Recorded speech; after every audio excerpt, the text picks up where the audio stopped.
Yeah. Awesome. Yeah, there we go. There's the voice of ceiling, like the voice of God.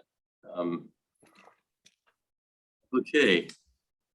Maybe we should switch it to speaker view. Yeah, I was going to ask, do you want me to mute this room when he's speaking? I think it's a good idea. Oh, I see. Right, because you can mute it there. Yeah. You could. Okay. Yeah, you could. All right. So You want to do an quick intro, and then? Yeah, I'll do that. It's funny. My image is what's it saying about? It says Angie Raymond is the old guy at the end of the room with nobody around him. That's me. I'm also in two places at once. We're still thinking about how to do hybrid correctly. Yep. Yeah, yeah, we're 29 people now, many of whom we know and know each other. Okay, so I'll be quick. I'm Doc Searles. I think probably all of you know who I am. We're at the Ostrom Workshop at Indiana University, now in physical space as well as the virtual one.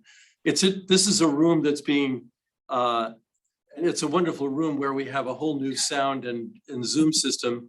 All of you, including your black rectangles, are on an 80-inch screen. It's also brand new. So you're looking really good. And anyway, so to the matter at hand, this is a salon on the topic of beyond the web. I wrote a piece a few months ago that was very much along the line of where Ethan's coming from. He has a podcast called Reimagining the Internet, and it seemed to me that we are blinded to a great deal by the web itself.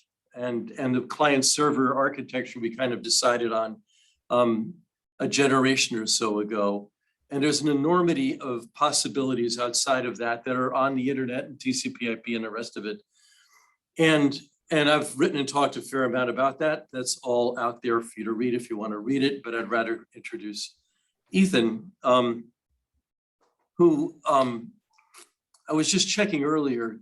Ethan and I have known each other since the last millennium, sometime late in the last millennium, when he was writing, among other things, for Linux Journal, which I was an editor for. I remember him inviting me to Ghana. His blog for many years is called, what was it? I wanted my heart's in a craw. My heart's in a craw. Still writing it just very, very slowly these days. But you don't have that same image of the guy with the drum on the front, which I always identified with that. Anyway, so Ethan has done a million interesting things, and I just think he's one of the most original and peripatetically devoted to moving the world forward people I know. And so without any further delay, and because for some of us, we only have an hour now less, I want to let him get into it. And I know he has stuff to say, so take it, Ethan. Well, thank you, Doc. And thanks, everyone. It's wonderful to see so many friendly faces here. If you have a chance to turn on your camera and share, that's great. If not, totally get it as well.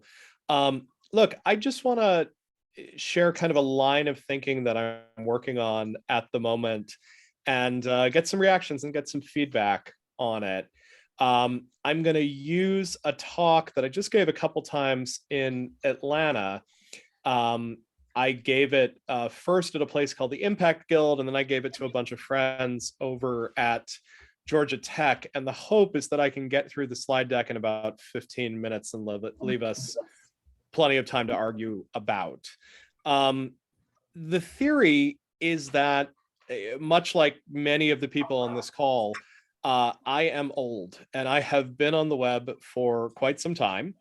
And it seems to me like the web took a real dark turn maybe 6 or 7 years ago. And by the web, I really mean sort of the participatory web, the web in which we are all creating content, putting it out there, commenting on it. It feels like most of the cyber utopian hope that we had for the participatory net took this turn in 2016, first with Brexit, then with the election of Trump, and this sort of strong sense that social media and the web might have had something to do with this. And we're now asking ourselves very real questions like, is social media actually leading to insurrectionist movements? Is social media bringing people down very dark paths into radicalization? And the first thing I want to say, just from sort of a purely academic point of view, is it's actually incredibly hard to know. There's a paper that I have been teaching a lot. It's an Amy Orban paper, and I've started referring to it as the potato paper. And the reason I refer to it as the potato paper is that Orban and her team look at research on about 250,000 young people, correlating their happiness. Are you happy or unhappy? And correlating it to different factors in their lives. And they find that people between 13 and 18 who are shorter than average are generally unhappy. People who wear glasses are more likely to be unhappy. People who have divorced parents, people who are smoking marijuana are more likely to be unhappy. They find that people who are heavy social media users are slightly more likely to be unhappy than people who are not heavy social media users. But it turns out the effect size is incredibly small. It's the same size as eating a diet heavy in potatoes. So when you're trying to analyze how much social media is affecting us on a large population scale, we are probably dealing with fairly small effects on average, even though they may be enormous on one side or another. This is one of many things that makes social media so hard to study when we're asking the question, are we addicted to it? Is it bad for us individually? Is it bad for us societally? Another piece of it is that for the most part, we do not have the data that we need to work these things out. It's extremely difficult to get a data set out of Facebook, out of YouTube, where you can say something like, how is public mood changing based on an algorithm change? Or can we A/B test what it would be like to be on Facebook, where there's really aggressive filtering of toxic content versus less aggressive filtering of toxic content? We ended up doing a study last year along with Elizabeth Hanson Shapiro and our team, where we talked to 40 people who are researching these big platforms. And to a person, everyone ended up saying, we just don't have the data. And whether we need to get it by scraping it or through data donation or through passing legislation, we need something, because right now we don't have enough information to be able to answer these questions. But what I want to put forward is this simple idea, which is there's really no reason why Facebook, why YouTube, why these platforms should be good for us, because that wasn't the point in the first place. The reason we have Facebook, the reason we have YouTube, the reason we have Twitter is not that someone sat down and tried to design media that was good for us as a society, good for us as activists, good for us as voters or citizens. These platforms came together because this is an extremely cheap way to produce content and to sell ads on it. It's a bit of a miraculously wonderful system. Even back in 1997, when I was one of the people sort of setting this up for the first time, people were desperate to have their voices online. They embraced that part of Tim Berners-Lee's vision. They wanted to have their voices heard, and they were willing, evidently in the bargains that we gave them, to give up a great deal of information so that they could publish for free. There are clearly many moments where having Facebook, having YouTube has had a positive civic effect, but these are accidentally civic platforms. They were never designed to make us better citizens, better neighbors, better friends. They were designed to generate page views and to sell ads against them. And sometimes we have the happy accident that also happens to be good for society. And often we have the less happy accident that it is not especially good for society. So I'm really interested in what happens next, right? So if we've hit this point where we are just genuinely worried about what's going on, where do we go going forward? And I want to outline 3 futures that are getting a lot of attention and worth a certain amount of discussion right now. So the first one is the corporate future. And this is the future in which things change, but the most fundamental things don't change. The same powers that are in control remain in control. And this is the future where Facebook becomes Meta. It's the future in which Twitter takes on all the interesting features of Clubhouse and starts hosting new audio. It's the future in which TikTok becomes the new form of war reporting. These powerful platforms, which have a lot of assets, find a way to continue to exist and are not massively transformed by our attempts to regulate them. And the first thing that I would say is these sites are very much trying to play the Janus game. They are very much advertising themselves as being all about these brave new futures where they say we can't possibly know what the new problems of these media will be. But they're also trying very, very hard to hold on to the revenue streams that they already have because they are phenomenally profitable businesses. What's tricky about all of this is that the problems that a platform like Facebook is starting to run into are not just problems of content. It's not just people are putting up mis and disinformation. It's not just problems of behavior. People are being terrible to one another. People are harassing one another. It's really a problem of structure. At the end of the day, Facebook is trying to do something that is impossible. They are trying to construct a community of 3 billion people. There is no such thing as a community of 3 billion people. There may be communities of 30 to 3,000, 50 to 5,000. There are other forms of human organization in which many communities come together, but communities simply aren't a phenomenon that happen at the scale of billions of people. The only way that we can interact with something like a Twitter or like a Facebook is by dealing with the smaller subset that we know, interact with, are linguistically linked to. And so Facebook has this really horrible problem. They have declared that they're going to be one place and one space for 3 billion users with one common rule set, despite the fact that it's increasingly clear that that cannot possibly work. And those problems of structure and problems of scale are starting to really stress out everyone who's sort of involved with these things. The response from the social change community has been to say, well, maybe we can fix it a little bit. Perhaps we'll reform Section 230 and we'll find some way to put meaningful pressure. Perhaps Facebook can more aggressively go after mis and disinformation. None of these, to me, get to the real heart of it, which is at the end of the day, it's not easy to build a community when you neither have control over the norms or the affordances. You don't have control over what sort of speech is allowable or unallowable. You're not consulted on those questions of how people should interact in those space. You can't make the actual rule changes to change the way the community functions. So all we're sort of left with is trying to figure out how to regulate Facebook or YouTube or any of these other things to make them slightly less awful. I want to suggest that less awful is not a bad thing. It's worth doing. It is only a mistake if it is the only thing we are doing.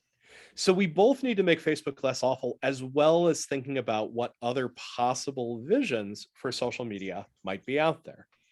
And at the same time, while we look at Facebook and sort of say, well, that was a terrible idea, we actually have to look at what they've done very, very well, because there are some things that they've done very, very well.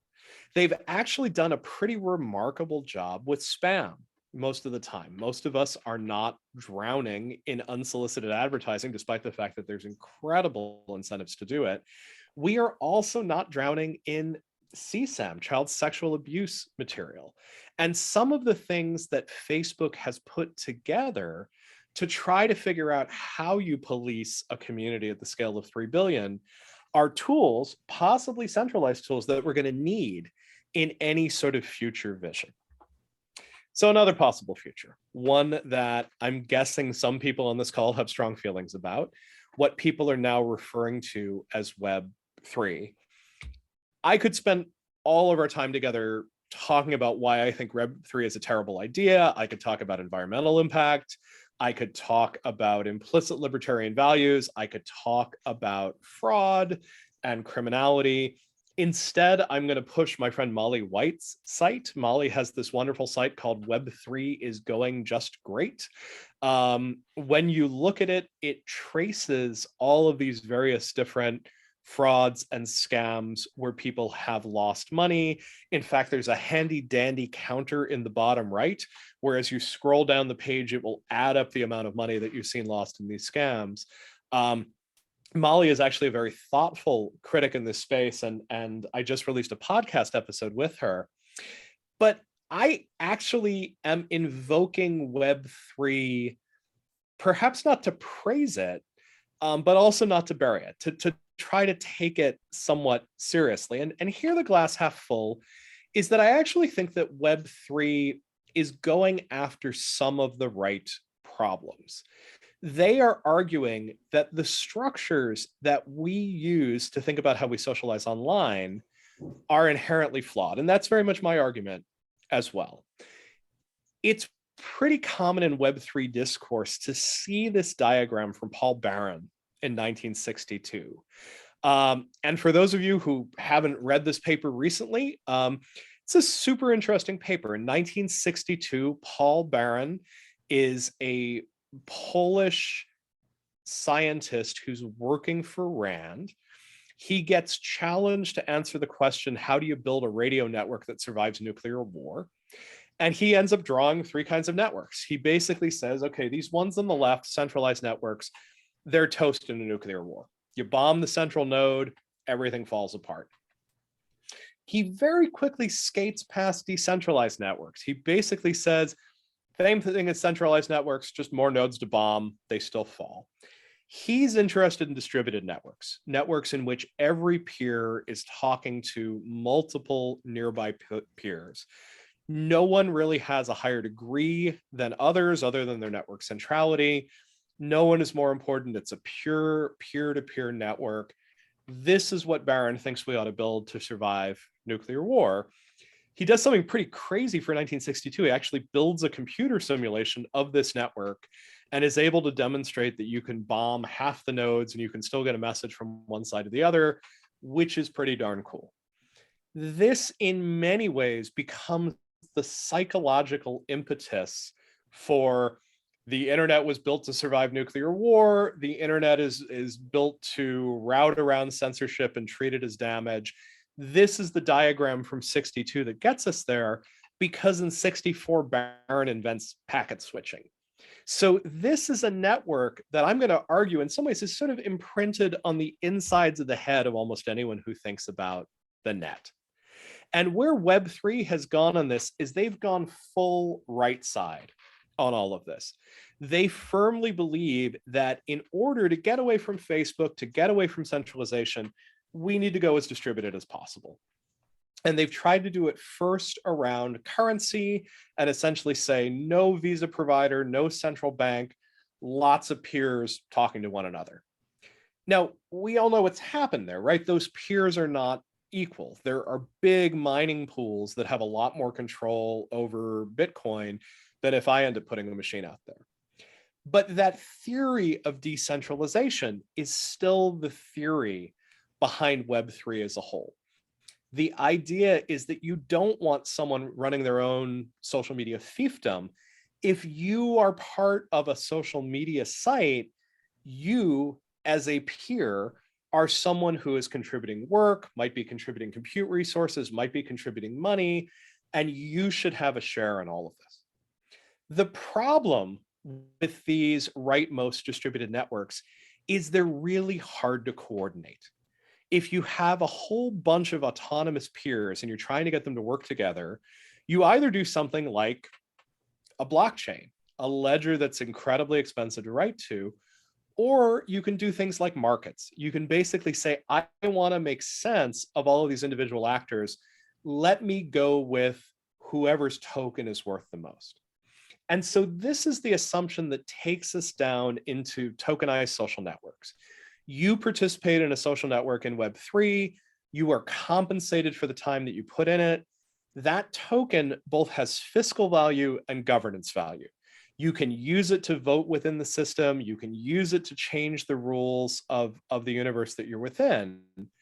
But it is very, very different from one person, one vote. You are very much dealing with a world in which everything has now become financialized. And if someone wishes to come in and with real money, buy enough tokens with the system can be hijacked. And we've seen this happen. This is what happened to Steemit, which was an alternative to Reddit built around Web3 systems. Beyond that, we have to ask ourselves the question, are market incentives what you actually need to build healthier spaces? Would we get less harassment? Would we get less bad behavior if all interactions online were monetized? And my response is to say, I don't know, spam seems like the monetization of a whole lot of other networks that has generally been an unpleasant behavior rather than a pleasant behavior. That also seems to be where a lot of these Web3 networks go very quickly towards rapid monetization. So in the glass half full, half empty, the nice thing about Web3 is that they're working on the problem of centralization. They're taking governance extremely seriously, lots of good conversations about it.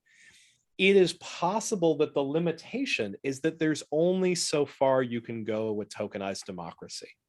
And if you haven't read it, I recommend Nathan Schneider's work on this. He's over at CU Boulder. He's an incredibly supportive and thoughtful critic who's engaging with the founder of Ethereum to try to help him think about the third aspect of this that I want to talk about, which is the notion of actual public goods, right? So this is, needless to say, where I come out in all of this. I think we should be building the next generation of social media as if these spaces were public goods, like libraries, like parks, like public broadcasters. And again, I want to look at this Barron graph because I think there's a way to do it that Barron gives a hint of. And I think it's in the section that he skates past. I actually think decentralized networks, thousands of little networks, which might be controlled by an individual, which might be controlled by democratic means, whether it's a benevolent dictator, whether it's cooperation, I think the intersection of all of those networks turns out to be very interesting. And I think in many ways, this is actually how humans think of networks.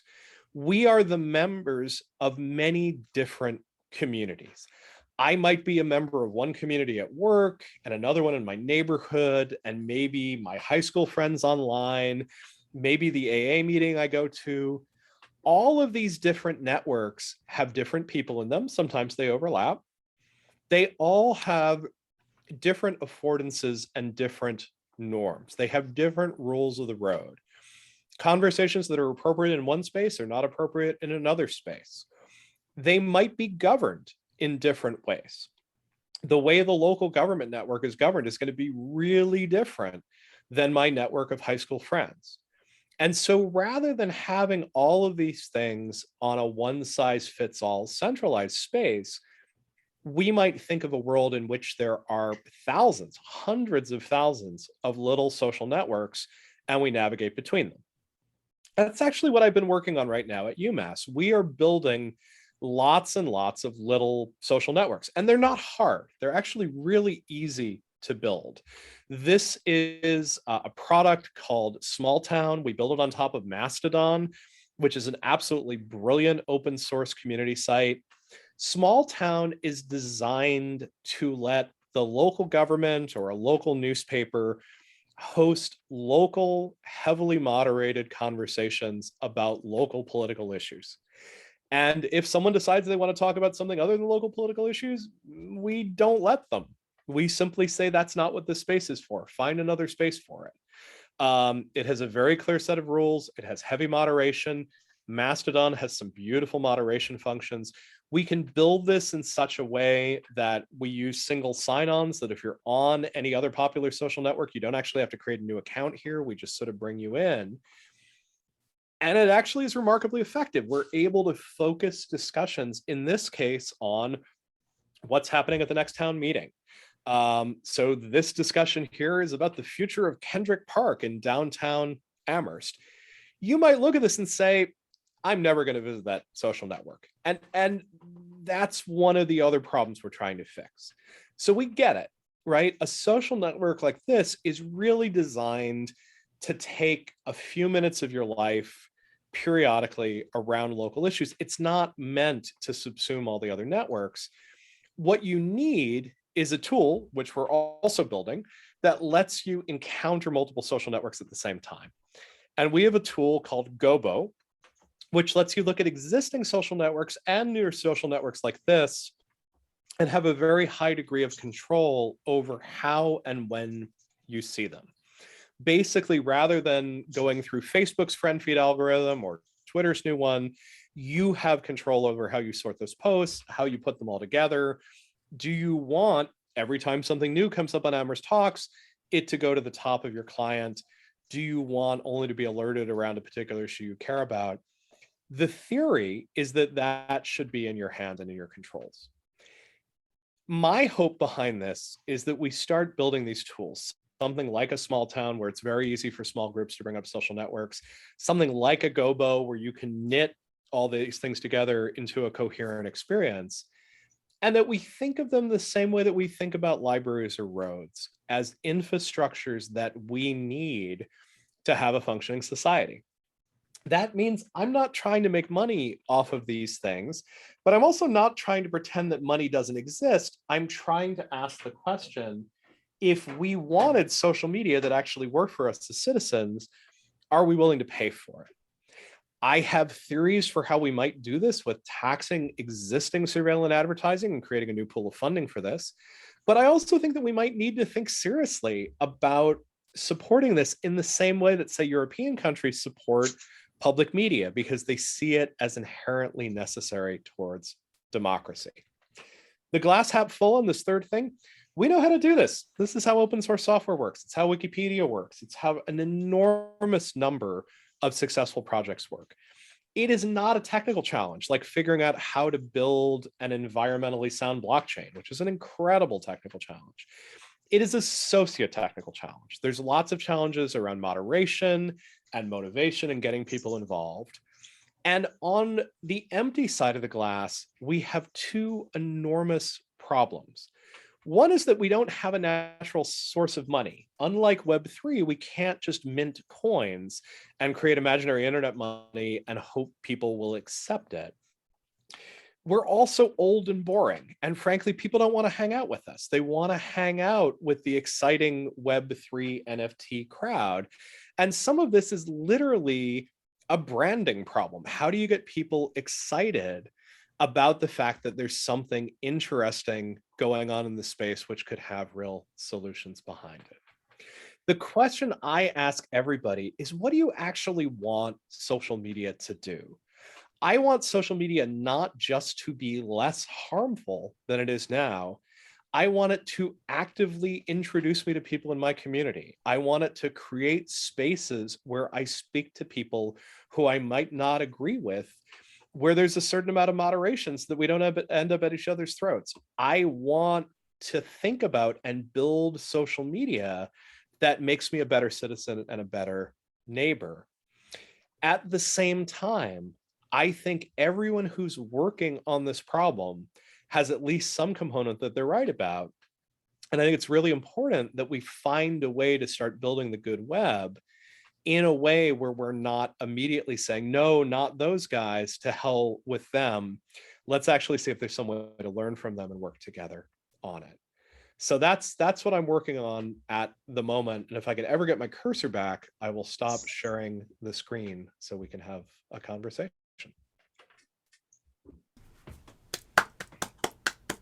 Oh, thank you, David. That was sweet. If you can. So the room is unmuted. I hear somebody who is not muted and typing furiously. I don't know who that is. There's too many people for one screen. I don't know if Sergio is, he's clapping. He's not sure he's raising his hand. If you want to talk, raise your hand. And while you're waiting for that, I want to ask Ethan a question. Yeah, go for it. Which is, I mean, we had communities with blogging. You had communities with Tripod. Yep. To the 90s. There were a number of Live Journal. There were so many kind of well done, but not well enough done approaches to being social online. The threshold of making a group on Facebook is ridiculously low. Yeah. There really is not an alternative. If you want to get a group going fast, do it on Facebook. The only people who aren't going to join are the people who hate Facebook, and they're not a small number, but there they are. And the people are waving. So I'm wondering, is there hope that we can do this outside of the giant platforms? And there's another part of this, which is, and it goes to Web3, it goes to crypto, it goes to the metaverse, which is, and the cloud in general. There are some things that can only be done in giant data centers. We're not going to have our own giant data center. Yeah. We're going to have the Googles and Facebooks and Apples and Samsungs doing some of this stuff. Yep. So to what degree So can we be really independent here? Yeah, so let's try to pick those two apart. So the first thing is Facebook the default? Yes, it's a crappy default. It will get you something resembling a group. You have no control over the affordances of that group, and you are ultimately giving up governance of that group to someone in the Philippines with a 3-ring binder.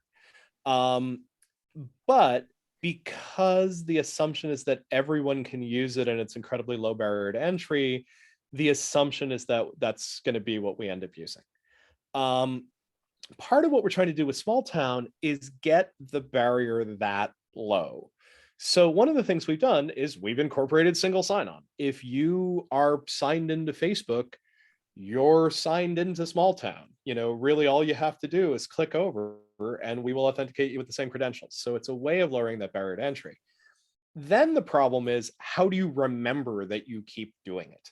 And that's much harder, right? And that's where I am hoping to get people over to an aggregator rather than to the system they're already using every day, for a whole bunch of reasons. I can build an aggregator that isn't tracking your every swipe, which of course Facebook is doing. But also then there's the possibility that you're going to alternate between social networks where you have no control and social networks where you have more control. Do we get there? Not sure. Lots of experimentation. Do we email you? Do we text you? Do we beg you to download a client? Not sure. Still trying to figure that out and work it out. Where I think I'm going to push back a little bit, Doc, is do you need a massive company with a massive data center? So no, actually, weirdly enough, if all you're trying to do is host a conversation for sort of sub 5,000 people, it's kind of trivially easy. It's sort of in the $100 or less a month, put it on someone's server somewhere, and just let it run. And what it does is it makes it possible for your local library to run a social network or a coffee shop to run a social network. It's just not that hard. And particularly if you're going to handle the user registration and all of that through an existing centralized service. And of course, that drives the Web3 people crazy, right? You're still centralized. You're not really owning your data. I don't care. I'm actually really interested in this sort of place of what does it mean to have identity within different communities, and how do we start governing it over time? There are other things that probably are really hard to do without huge data centers. I don't know how we decentralize search. That's incredibly challenging. And there may be people who have really thought it through. I am not smart enough to be one of those people, but it is not an easy off-the-shelf problem. I think what I want to do is say, in the spirit of that barren graph, it feels like that middle group of lots of small groups loosely joined, to refer to someone who's on this call, is actually how human societies work. And maybe if we start building networks that feel a bit more like human societies, then we govern them better. We get involved with supporting the communities where we really care about how they work, and we really care about the rules of the road and of the conversation. And that's where this is sort of trying to push.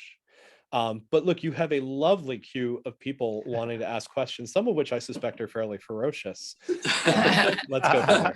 We have Joe, Mark, John, David, AG, whoever that is, and Shannon in that order. So Joe, go for it, man. Great, thanks. First, Ethan, I love the framing around that centralized graph as how we actually organize society already. Yeah. I was surprised when you dismissed creating magical internet money. Yep. I had an epiphany at the recent November Cosmoverse, where I get sort of how proof of work networks work and why Yep. that has a particular framework and set of guarantees. And what's happening with Cosmos application chains or application chains built on Polkadot or whatever, these are not about strong money. It's not about Yep. censorship resistance. It is in fact embodying a commons. And it clicked right away for me that this was just another group of people trying to manage their resources Yep. within their community. And the tokenization of that is a reasonable way to handle questions of governance, allocation, et cetera. So I am still trying to learn enough about this to figure out if I believe what I'm about to say. But I am a big believer that particular social structures have sort of an implicit paradigm within them, right? And that's in some ways why I'm going to that Barron map, right? I'm sort of arguing that, you know, we're all used to thinking about centralization. I think we're getting good at thinking about true distribution and sort of peer networks, although it's kind of a mindfuck to get there. I think maybe we haven't thought enough about the middle phase.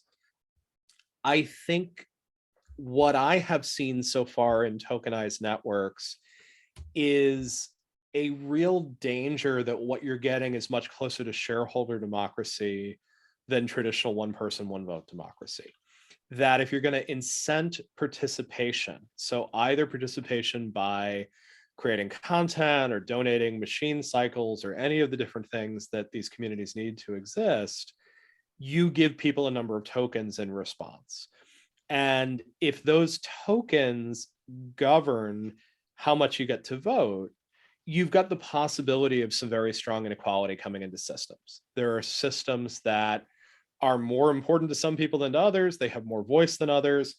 Maybe that's okay. But as long as you've created a token economy where those tokens become exchangeable for money, you raise the possibility that someone comes in from the outside and is able to put cash on the table and outvote everyone who's involved there. Obviously, everybody's trying to figure out ways around this. Quadratic voting, where you take the root of the number of tokens you have, whether than the tokens, is a nice step in the right direction. One of the real problems is that so far, most of the things in this universe are dealing with wallets, not with people. And so the Sybil problem becomes very serious.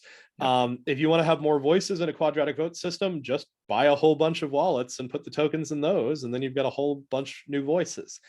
So I am certainly not denying that there are people in the Web3 space who are thinking seriously about community. I am certainly not denying that there are people in the Web3 space who have really good hearts and intentions in all of this. I am thus far unconvinced that what I understand of tokenized democracy has the upsides that people are looking for and has a good way to address either the inequalities that come into the system, or maybe more importantly for me, minority rights. How do you take seriously the positions of people who are small stakeholders in that space?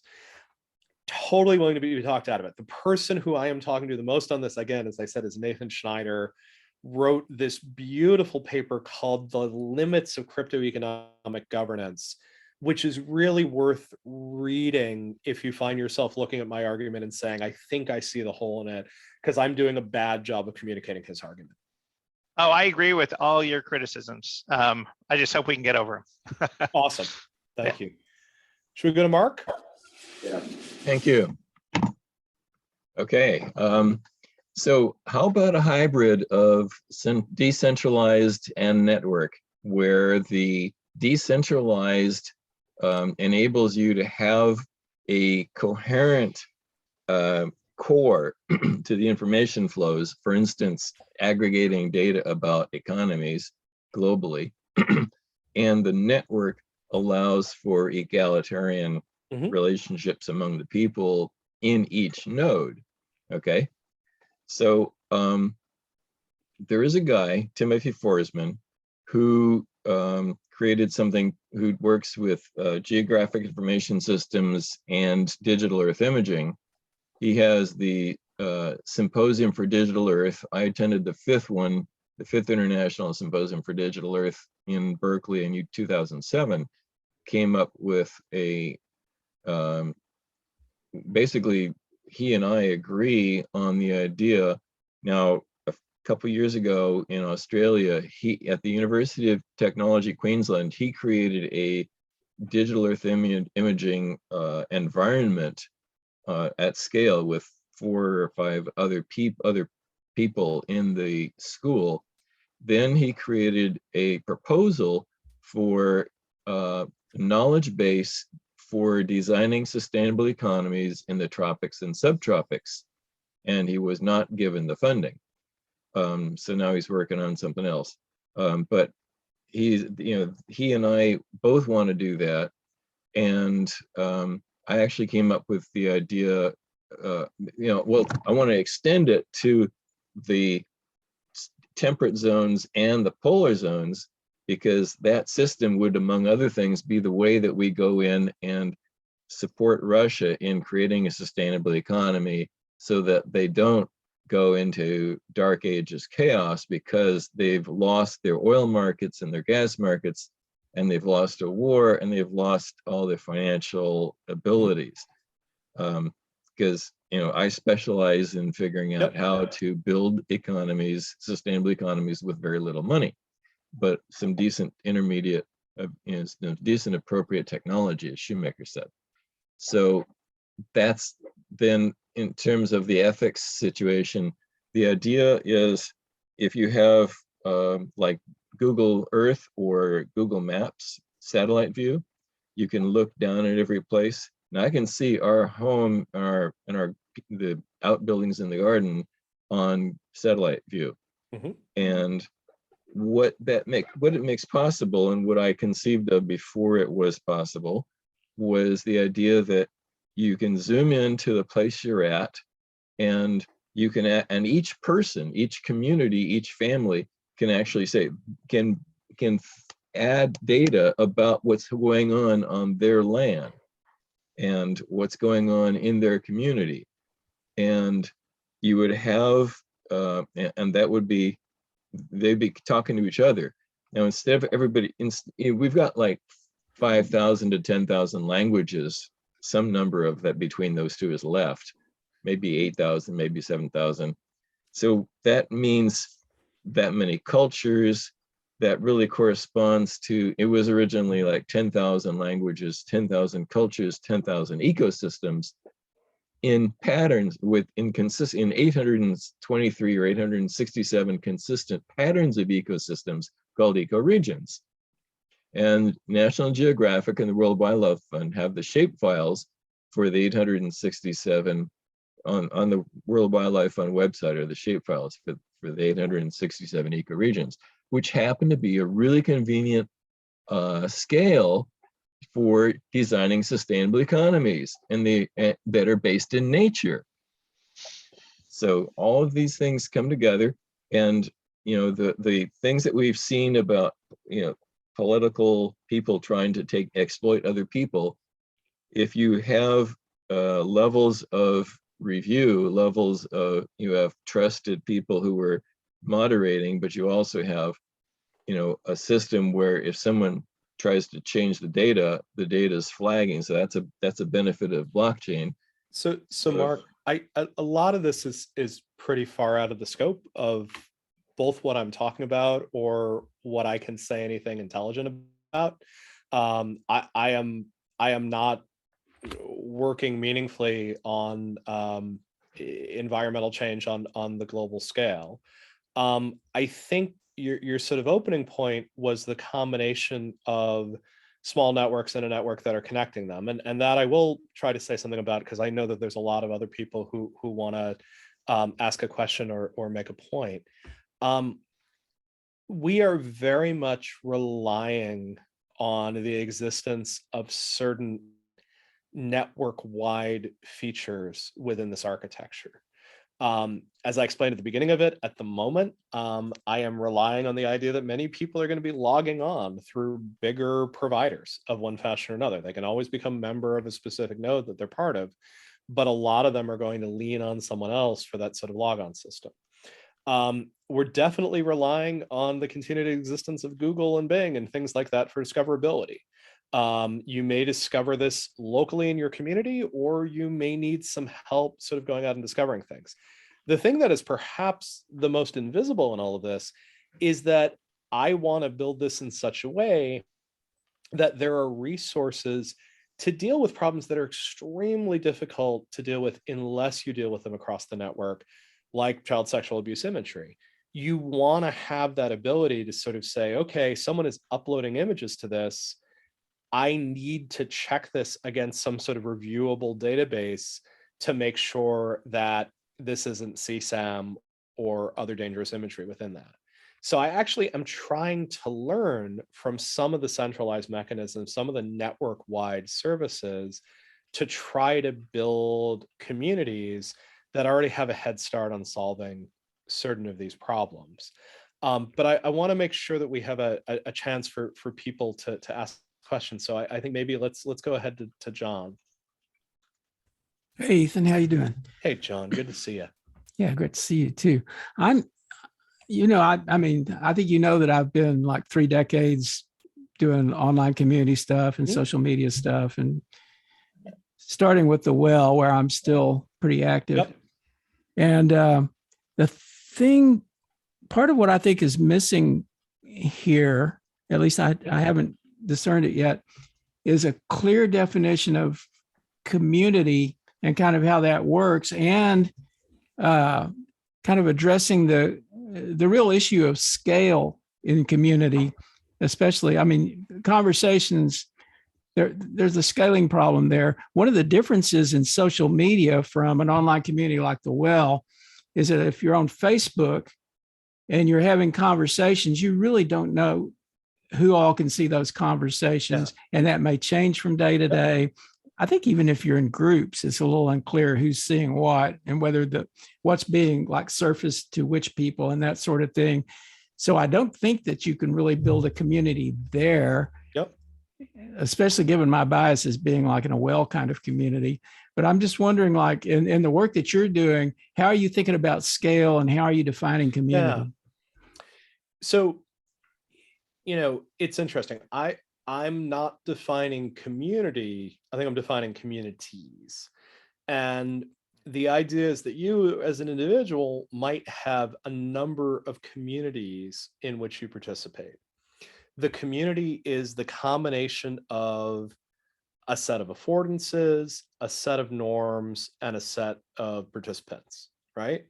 So we are right now acting as a community. A lot of us know each other pretty well. Doc's a pretty central node here towards it. Doc and Joyce, along with our friends at IU, have constructed a conversation that has certain affordances.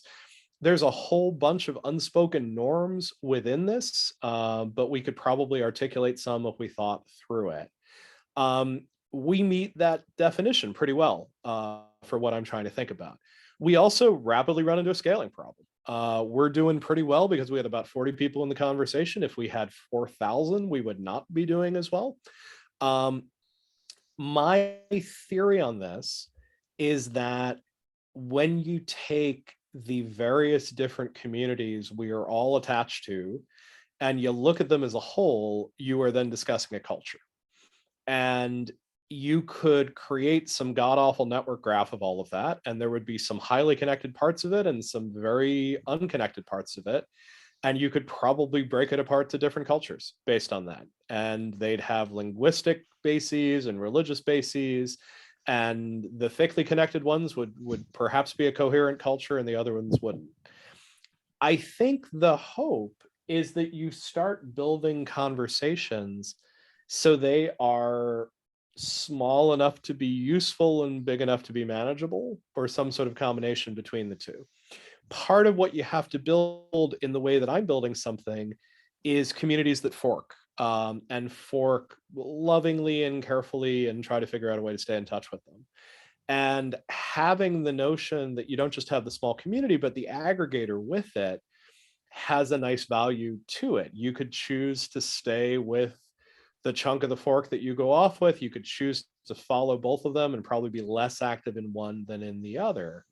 And you also have to deal with this idea that communities die, that you might not pay attention to them forever. They might not be where you need to be, and you let them expire over time.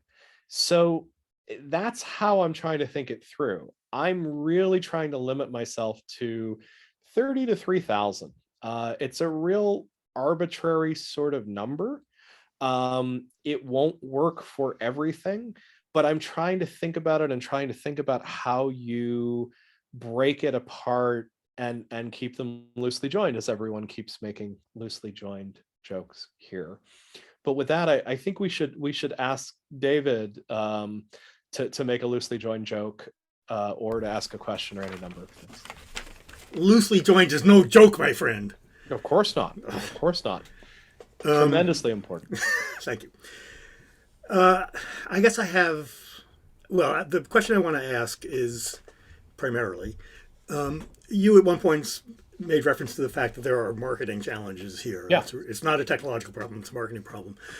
And I guess the crude and overly dramatic way of putting this is, hasn't the market already spoken? We've never seen adoption like Facebook or all these other, we on this call are sensitive to issues that I think don't matter to most people. I'm sorry if that's elitist, but I think this community, such as it is sort of defined by those sets of, so how do you handle the lack of demand issue? Yeah. How do you get people to either stop using Facebook or to also start using something that, there's a network, there aren't people there and so forth. But mainly, are you providing a solution to a problem that the market does not feel it has? Yeah. Well, so first of all, let's talk about Facebook just sort of briefly as this kind of unusual example of something that is universally used and universally loathed. It's almost as if like the DMV was the most popular, destination to go to in the world, right? Like everyone loves it and loves to hate it at the same time, which is kind of a fascinating position to find yourself in. It's hard for me to think about another product with its sort of pervasiveness and user base that actually doesn't have many strong adherents. It's also fascinating to sort of think about just how broadly hated it is from different points of view. I was listening to the Daily the other day, and they were interviewing a far right-wing Texas congressman on why the Republican Party is falling apart and why he's so hated by Republicans, and he too blames everything on social media. So there is something lovely about no matter where you are, we can hate social media with equal ferocity. In a totally different talk, I start out talking about Gilligan's Island. And I talk about how TV of the 1960s did a very good job of keeping us laughing and a not especially good job of keeping us informed, and a truly atrocious job of educating young children. And we saw the FCC chair at the moment, Newt Minow, step in and refer to television as a vast wasteland and basically treated it as a market failure and said the market is not giving us everything we need in society, and therefore we're going to build some public goods. And some of those public goods ended up being pretty successful. Sesame Street's done okay for itself. But it also required a lot of research to get to. They had to build children's television workshop to try to figure out where they went with all of it. The notion that because the market doesn't support it, perhaps we shouldn't do it is a very American notion. I am intellectually spending a lot of time in Europe at the moment. This movement, nascent as it is is way more developed in Europe than it is in the US at present. And it is coming up in particular in the Netherlands around a group called Public Spaces, which has brought together all of its public broadcasters, music festivals, museums, to try to start building open source software so that they are opting out of the surveillance economy. And sort of the next step in that conversation is, do we start building healthier communities that we have control over? I think it is extremely unlikely that either under Republicans or Democrats, anyone is going to pass my proposed legislation to put a 10% tax on surveillance media and use it to fund public internet infrastructure.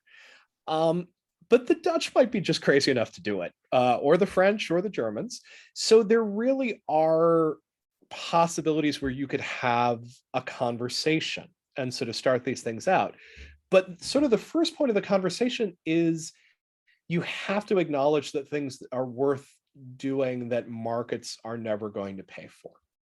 And that's why the public parks and the libraries sort of become a useful metaphor in all of this, because simply doing this on pay as you go is not helpful, right? We could do this well style, we could all pay for it, but we end up with an elitist community of people who all agree with one another. We could do it New York Times style. We could cross subsidize. We could all pay for it because we think it's worth doing, and then build the free software that's out there elsewhere. You end up with a marketing problem. I actually think it's a great time to go back and fight for public goods, and then all you have to do is solve neoliberalism, and then you go forward from there.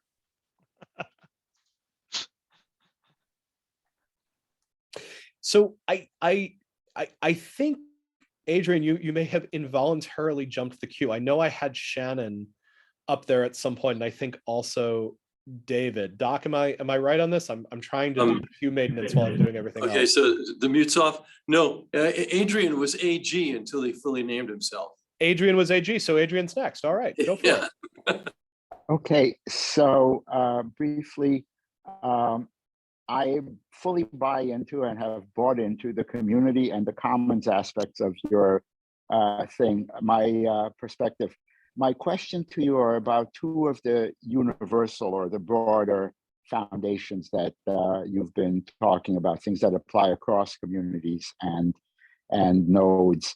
And that is the importance of delegation to a community or to an expert, and the importance of app platforms as these things that we're starting to see from DigitalOcean, Apple, where they don't have any access to, they're just selling computing cycles by the second, and don't have access to any of the information in there, as a way of, again, reducing the barrier to communities.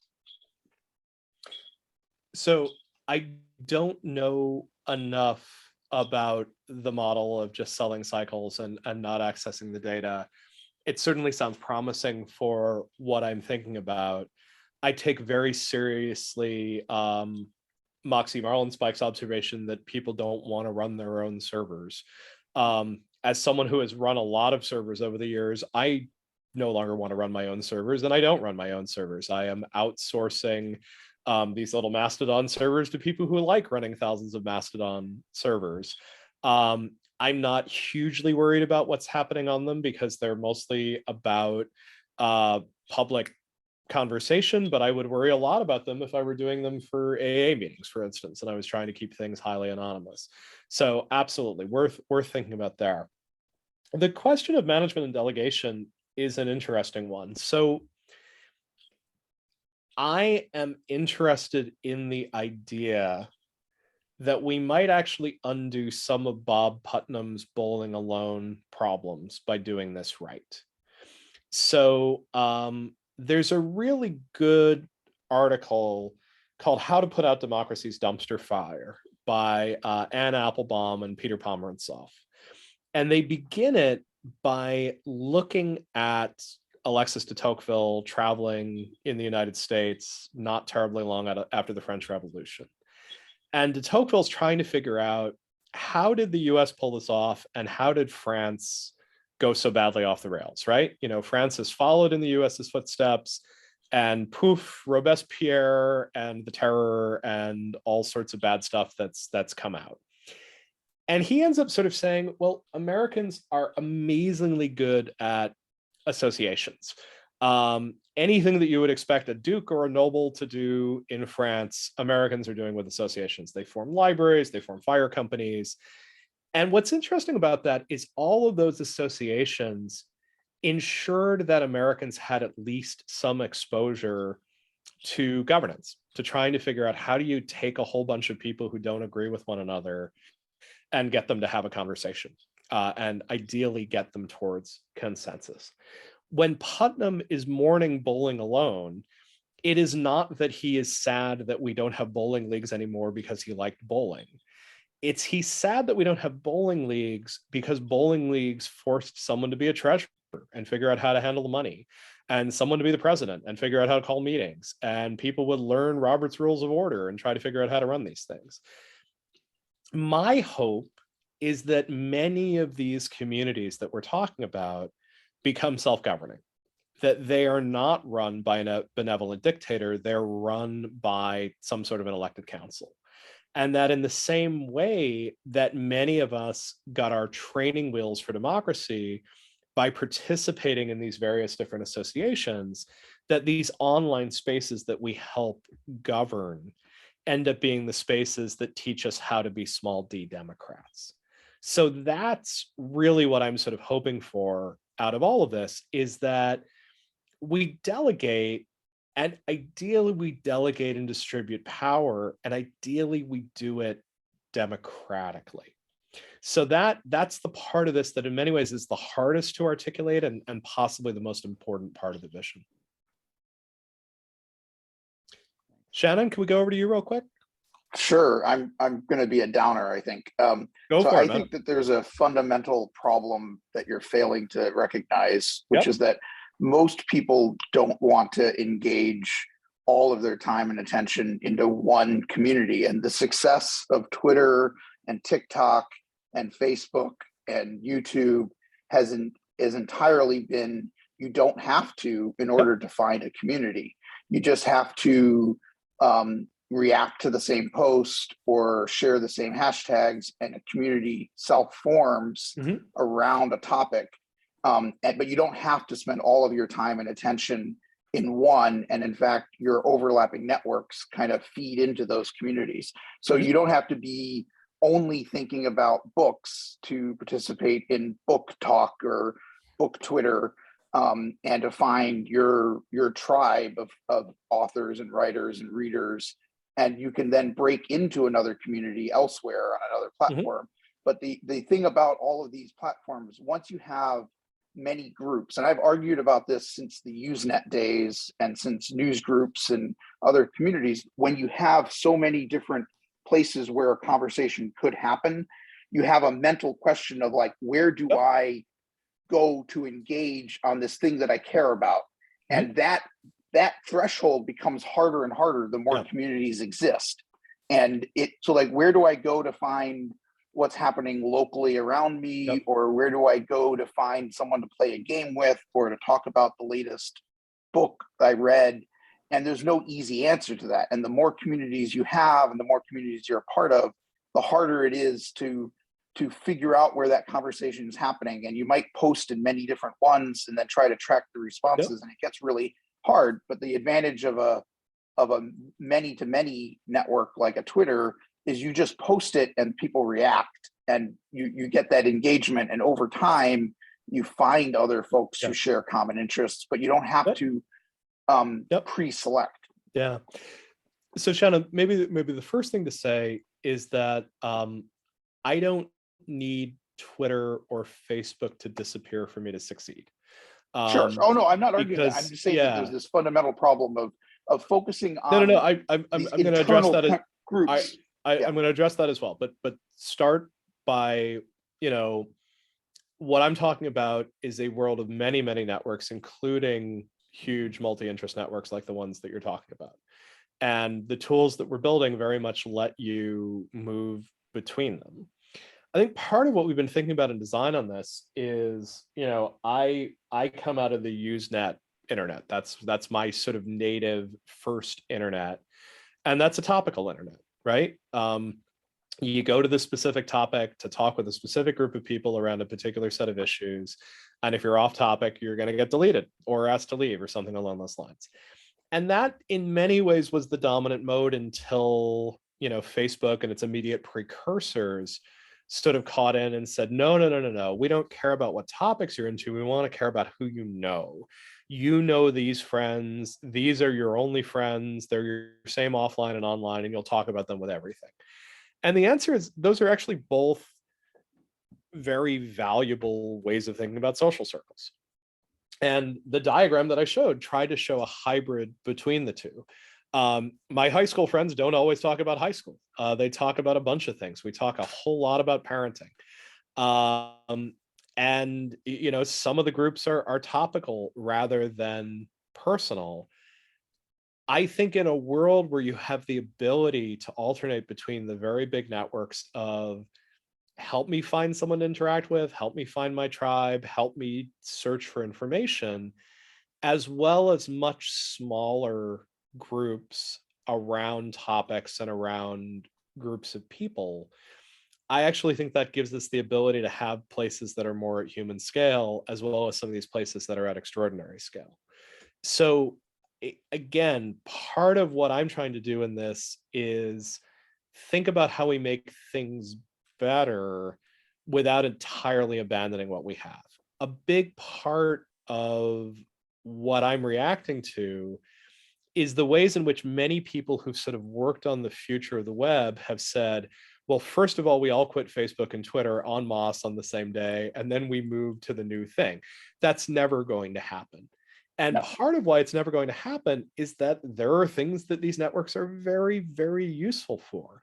You can have my Twitter when you pry it from my cold dead hands. I am not interested in giving that up. I actually find it extremely helpful, but I would not also want it to be my only space. And what I want is support for many, many more spaces, some of which I might be sufficiently invested in to actually participate in the governance of. You may well be right. People's motivations to be involved with these small networks may not be strong enough. The flip side, I would say, is, take Peter Levine's book, We Are the Ones We Are Waiting For. And Levine basically makes the argument that somewhere between 1% and 3% of Americans make up the PTA, the League of Women's Voters, the poll monitors, basically the people who actually get the work of a functioning democracy done. You actually only need a fairly small percentage of people to be organized or obsessed or hyper-focused enough to sort of build these spaces. And, the sheer existence of something like Reddit actually kind of takes you a long way towards seeing people are willing to sometimes put an enormous amount of time and energy into sort of making these things happen. So I'm talking about massive plurality. I'm talking about massive simultaneous side-by-side models of social networks existing. And I'm hopeful, but you've known me for a long time. I'm also pretty comfortable being wrong. Yeah. And this may be one where I end up being wrong. Yeah, I think what I'm just trying to highlight is I think like the focusing on the governance of these small communities means that you focus on the folks who are invested in that specific space. So like I'm on my school's, we call it a home and school club, not a PDA, because there aren't technically teachers on it. Yep. But I'm one of like 18 parents out of a few hundred who are active. And the point is that way more than the 18 people who attend the meetings benefit from that community and participate, but just don't have the time to engage at that level of governance. And I think it's worth keeping in mind that you don't want to just build for the active people who that's the one that they engage in. You want to build so that the passive folks who sample it or who benefit from it will get that same benefit, because that's also how you don't discourage minority voices in whatever context of that group. Because otherwise it's very easy to go into a space and feel like you're not welcome because you haven't been following the nuance of governance discussions for the last 6 months in that space and you're out of date. Absolutely true, and lots of things to learn not to do from high functioning but highly demanding communities like Wikimedia.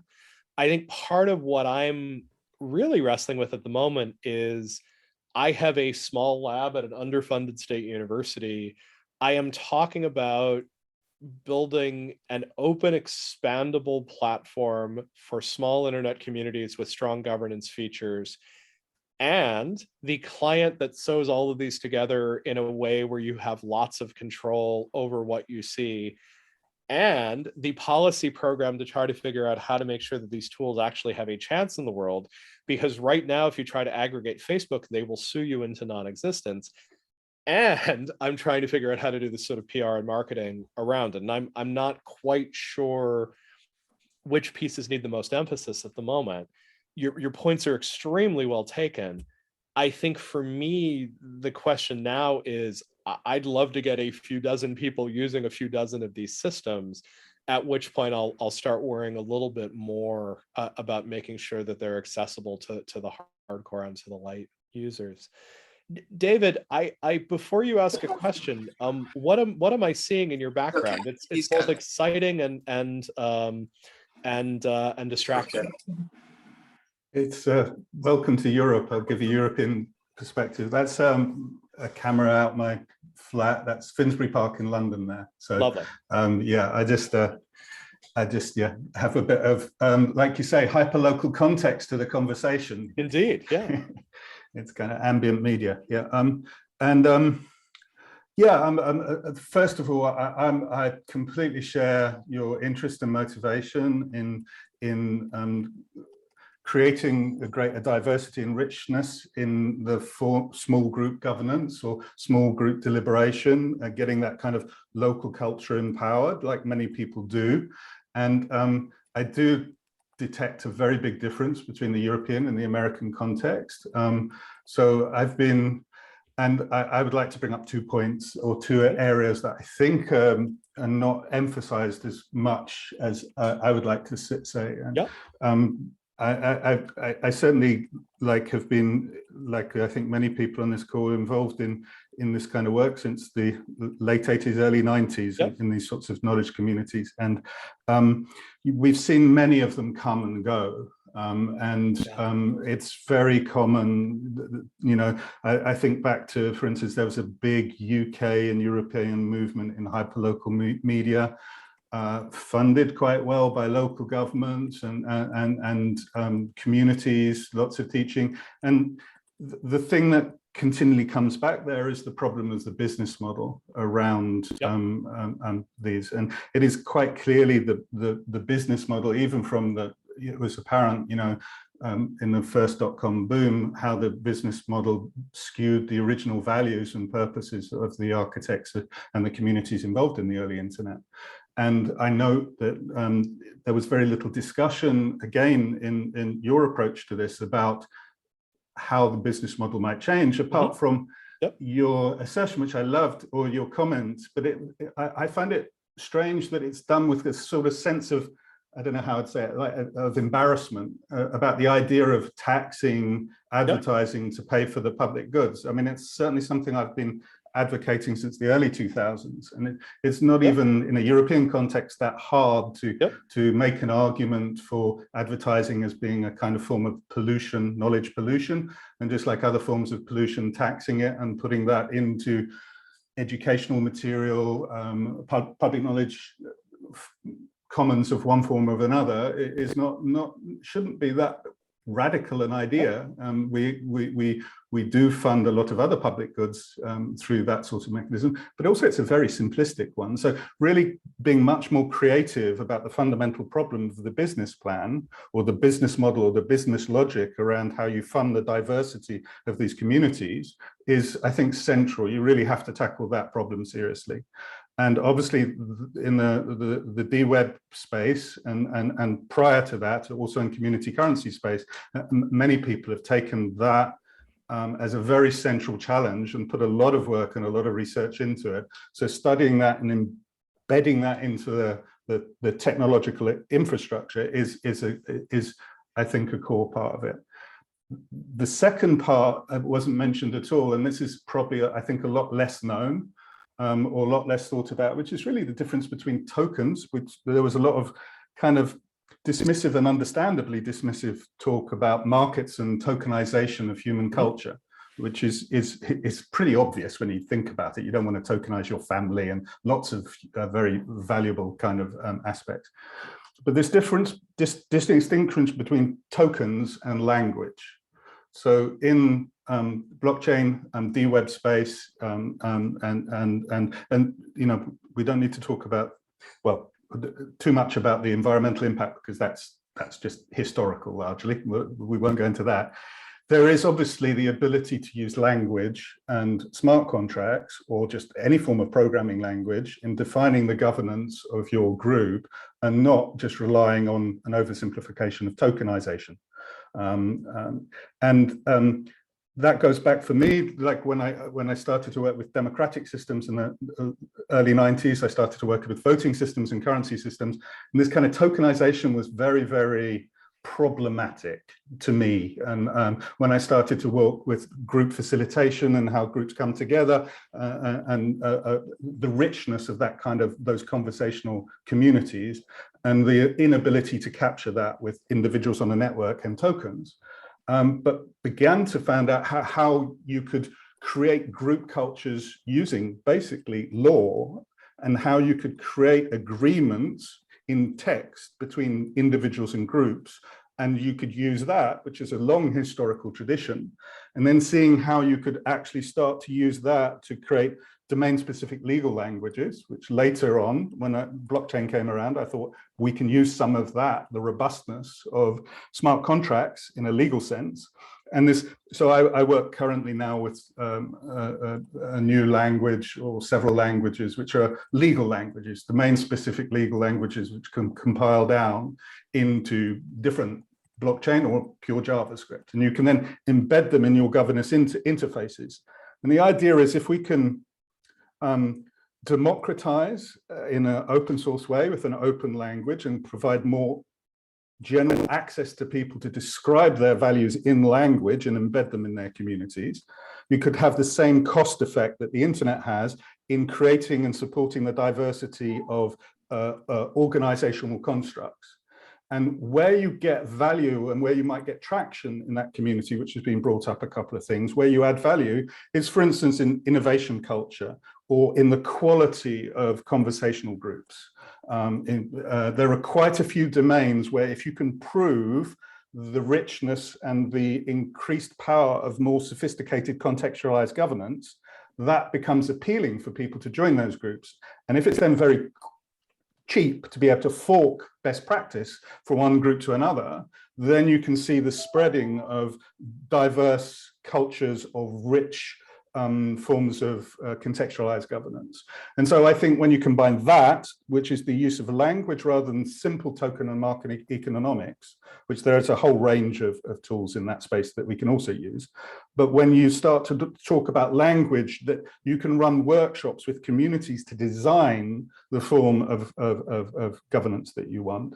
And you combine that with an alternative business model for how the ecosystem in the individual entities are funded. So you bring in business ideas around commons, and you take the history into that. We have the tools to craft a lot of new things, which so far have failed to gain traction, partly because historically no one has really put too much effort, apart from the Web3 crypto space, into seriously looking at alternative economic models that have the capability of scaling. And you can also bring in the diversity. So the two questions here is focus on business model and business logic. And secondly, it's not all about tokens. Think about language, law, and governance. David, I get your points. I have a hard stop in 9 minutes, so there's no way that I'm going to be able to get to all of the questions if they're at this length.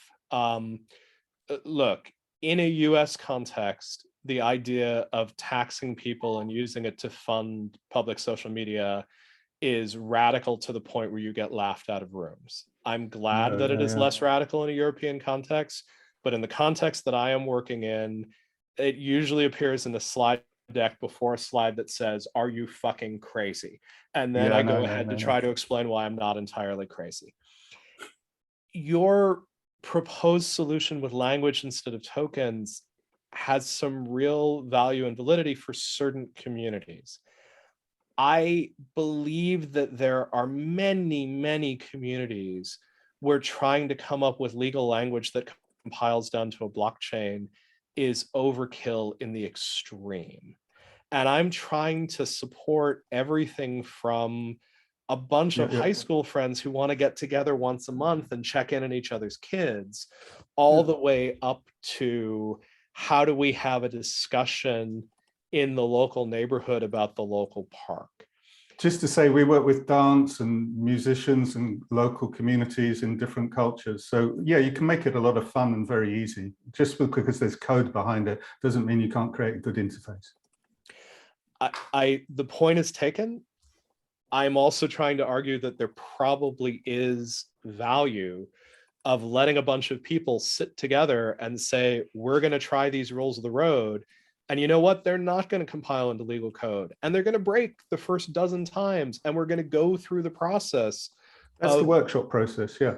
You start with conversation and then you workshop David, it. David, I genuinely disagree with you. And I'm allowed to genuinely disagree with you. I understand what you're saying.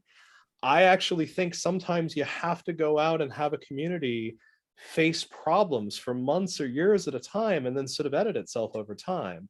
And That's what I'm saying as well. So yeah, start with conversation with community and you do exactly that. We use theater, we use conversational practice before you end up anywhere with the specification and code. So yes, we work with communities in that conversational way. Doc, can I get some help here? I gotta go in 6 minutes. I'm doing my best to I'm not running my own mute button here. Yeah, if it's possible, there are 3 left. If each of you could just have a short question for Ethan, because he's got a hard stop at the half hour. Okay, so go ahead, Johannes, you're next. A very specific follow-up on one of the things you said. You said there were 3 specific ways forward you could think of: corporate web, Web3, and then digital public infrastructure. When you talk about public infrastructure, who is the public here who creates it? Because at 4 billion people that are online, the number of possible publics is very large. Who moves and how do we get to the promised land?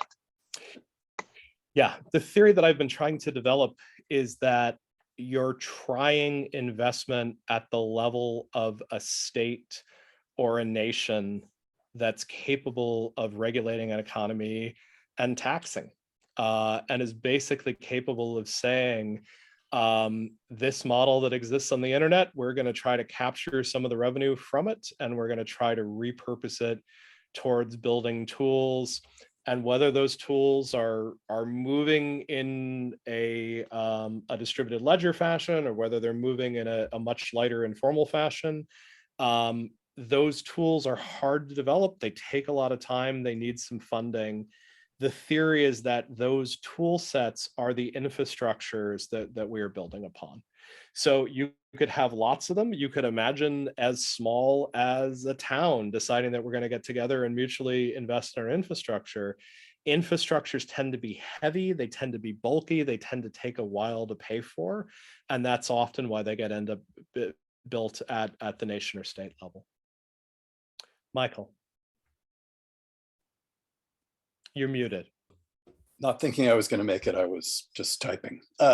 I'm curious about the idea, if the thoughts come up with the metaphor of a digital home in this sense, where people are able to share access and what they put out, what they pull in. Because I feel like we're all digitally homeless in Facebook's world. We're forced to go out and, I was saying in the comment, gather a crowd, that's how you interact, and then they send their pickpockets around to take your data and sell, Yeah, I think so Sir Tim's vision of this is maybe much closer to the digital home, where he's basically saying you have your data store and you can choose to make it visible to other services out there or not visible to other services, but you have control over it.